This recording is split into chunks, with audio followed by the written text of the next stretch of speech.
Yuk bikin cemilan yang enak dan super simple lagi. Ini dia, kacang umpet karamel yang rasanya super enak, renyah, dan simple banget. Ini cocok banget dijadikan cemilan dan isian toples di rumah. Untuk cara buatnya, simak video ini sampai habis ya. Yuk langsung aja kita buat.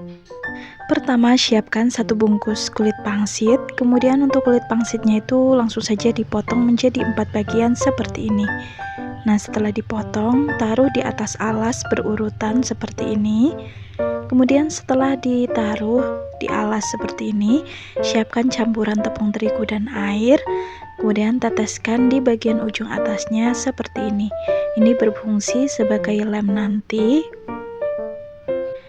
Kemudian setelah itu, ambil satu butir kacang dan gulung kacangnya dengan kulit pangsit seperti ini. Lakukan hal serupa sampai semua kulit pangsitnya habis. Nah, setelah digulung semua, selanjutnya siapkan wajan, kemudian tuang minyak agak banyak, nyalakan api kompornya dan panaskan.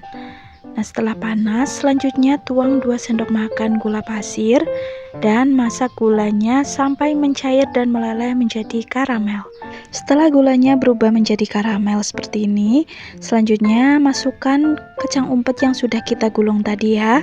Masukkan secukupnya, kemudian aduk merata sampai semua karamelnya menempel di kulit pangsit yang tadi. Goreng dengan api sedang cenderung kecil sampai warnanya berubah menjadi coklat keemasan. Dan setelah matang, ini bisa langsung saja diangkat dan ditiriskan. Dan ulangi proses masak seperti di awal tadi. Untuk yang sudah matang, ini bisa ditaruh di atas loyang dan ditunggu sampai dingin.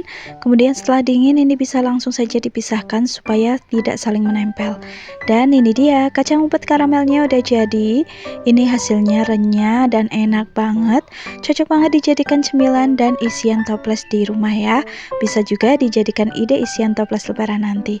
Kalian bisa langsung coba resepnya di rumah. Oke, terima kasih sudah menonton. Semoga video ini bermanfaat.